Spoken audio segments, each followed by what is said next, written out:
This is a great example of an anterior pelvic tilt. And most physical therapists will tell you that this is a bad thing that will eventually lead to back pain that needs to be corrected, but I think that's complete bullshit. The truth is, there are two separate versions of this. One that I would call a collapsed anterior pelvic tilt, where your hip flexors and lumbar extensors are constantly shortened. The other is a braced anterior pelvic tilt, and this is built from a place of strength and due to the fact that your programming has an extension bias.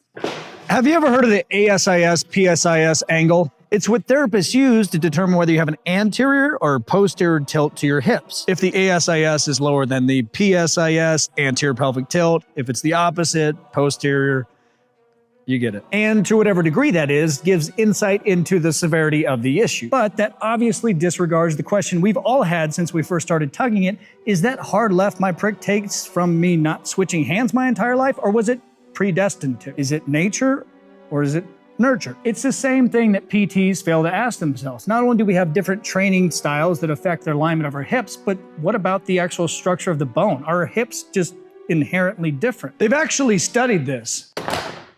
They took 30 cadavers and perfectly aligned their pelvis to identify the bony landmarks of the ASIS and PSIS and found there could be up to a 23 degrees difference between them. Meaning the shape of your hip bone, specifically in this case, the ilium, can vary from person to person, so it might not be the best tool to diagnose pelvic tilt. That was just something I wanted to highlight. It's not the point of the video. What is the fact that I believe an anterior pelvic tilt isn't a bad thing. Here, do this. The next time you're in the gym, go full creeper and start looking around, and you'll realize that every woman with overdeveloped glutes also has a anterior pelvic tilt. It's almost like it's a prerequisite because it basically is. Don't quote me wrong. Most people that have that gorilla-like posture are fairly messed up. They have adaptive shortening on some muscles to the point that they couldn't take those through a full range of motion even if they wanted to. My argument is that you can have both a tilted posture that allows you to be glute and quad dominant, but also still functional, so you don't live with horrible debilitating back pain and want to go walk in front of a bus.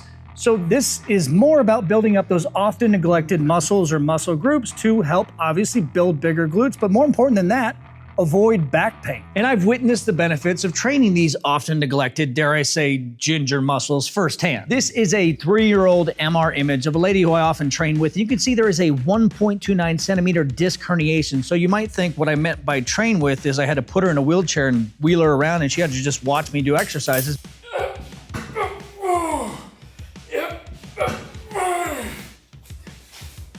Because that is awful. Surprisingly, she could actually train like that. She sucked. And this is the updated imaging, and that's all from doing stabilizing exercises that we will get into later in the video. And they're not boring PT exercises that everybody hates. Now, this very easily could have turned into an exhaustive list because in our pursuit of hugeness, we neglect a lot of body parts. So let's stick to the 3 most important. One of those being your primary hip flexors, the iliopsoas complex, which is basically just the iliacus and psoas major. These 2 bastards right here. Good game. As bodybuilders, we completely neglect them and only target them on a squat, for instance, where we kind of eccentrically load them and contract them on the way up, but it's really an afterthought because there's so many other large muscles involved. Or you might accidentally target them when you're trying to train your lower abs and doing them incorrectly. A sprinter is a good example of the healthy version of an extension bias posture, mostly due to the fact that they have such strong and dominant hip flexors because they actually train them. Does that mean you should be doing high knees before every leg day? No, that's ridiculous. Here's a good test. When you're done taking a shit, stand up, bend one of your knees, and lift it as high as you can go several times in a row. If you can't even get to 90 degrees or even worse, you feel some sort of pain and restriction, you need to start programming for this. I shouldn't have to say this, but I feel like make sure you wipe your ass first. Think about it this way. The best version of a squat isn't one where you go down fighting restrictions the whole way. It's when you're using those agonist muscles like the iliopsoas complex to pull you into a deep squat. There's several ways to train these, but one of the most popular is just throwing a dumbbell under your foot, grabbing the opposite leg, and drifting back on a bench. But this one is very, very hard. The less horrible option is what most people should start with. Throw a band around your foot, lean back on a bench, and do it this way. Which brings us to the next most neglected bastard, the tensor fascia latae, TFL. It helps with hip flexion, abduction, and the reason you should really care is that at greater degrees of hip flexion, it's one of the stronger contributors to internal femoral rotation. As you descend, you absolutely externally rotate and abduct, which is easy for most people, but the true test of an uninhibited squat is that at roughly 60 to 90 degrees, you actually need to internally rotate, which I know sounds wrong. But if you don't have enough internal rotation tolerance or control as you descend, more often than not, you're gonna feel a pinch or block on the front side of your hip. And while the TFL isn't the only player involved here, if you feel that, it's usually the issue. And this is just an observational note, but anybody you see with a phenomenal squat and great legs are usually accompanied by a tumor-like muscle growth on the top of their leg, which is just an overdeveloped TFL. There are several things you can do to target it because, again, we're just trying to find ways to internally rotate the femur. The most common being sitting on the edge of a table, putting something between your knees and wrapping a band around your ankles and working one side at a time, but I hate those. I don't know about you, but I have a hard time getting excited about any sort of band exercise because the progression is so slow, it's just not fun. So while I might be initially pumped because I'm fixing myself, by day 2, day 3, I stop doing it, and eventually a week later, I forget the exercise even exists. Then down the road, I see somebody doing it and think, oh, I should try that. That's a great exercise. Shit.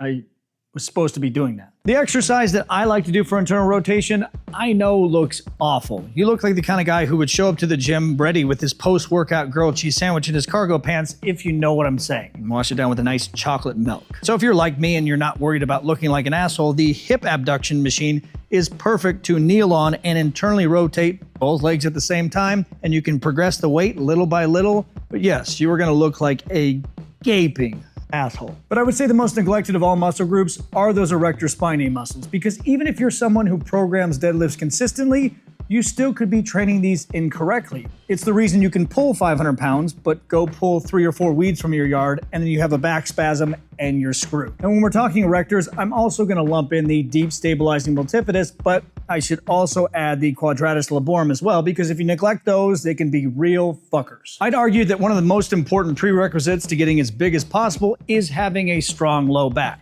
And I know that's just a general phrase, so specifically what I mean by that is being able to control your pelvis as you squat, not allowing that dreaded butthole wink, which also bleeds into every single posterior chain exercise you do. When you're trying to load your glutes on an RDL or your hamstrings on a stiff leg and your back isn't a limiting factor, those muscles are gonna grow a lot faster. More weight, you can overload them, you get the idea. It's the main reason I invested in this bad boy right here.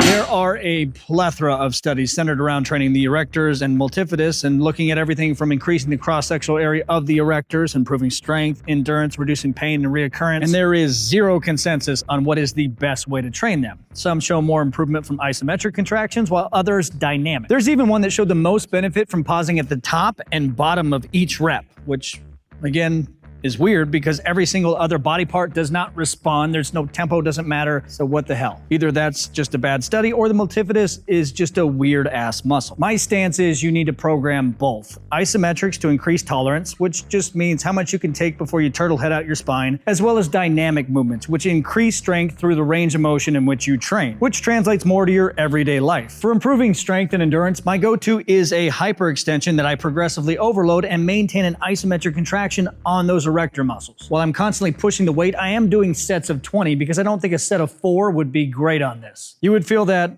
in your knees. And other times I'll do the more dynamic version where I keep my hips locked into place, forcing more flexion and extension in my thoracic spine. Same, different pain. And there's 2 variations I like to do in the reverse hyper. The first one where my feet are neutral. The second one, my toes turned out, which turns into a more glute dominant movement. And I know that seems counterintuitive because by turning your feet out, you're now shortening the glutes. So how could that be more targeted to glutes? But think about it this way, you're basically setting up to how you want the contraction to end. Don't worry, that weight will take you through a full range of motion. You don't have a choice. On both of them, I'm pushing away with my upper body, maintaining an isometric contraction with those erectors to ensure that the movement happens around the pelvis. And the reason I'm such a big fan of this specific machine is because it's one of the few exercises that directly translates to that dumping of your hips on a deep squat.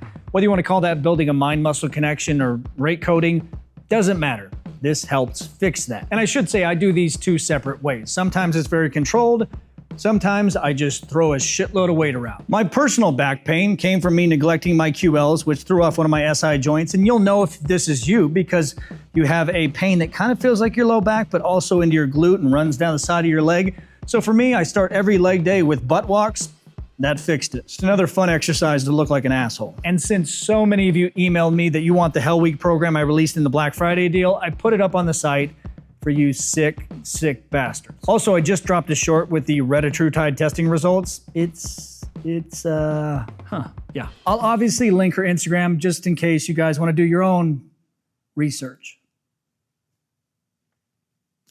Because, obviously,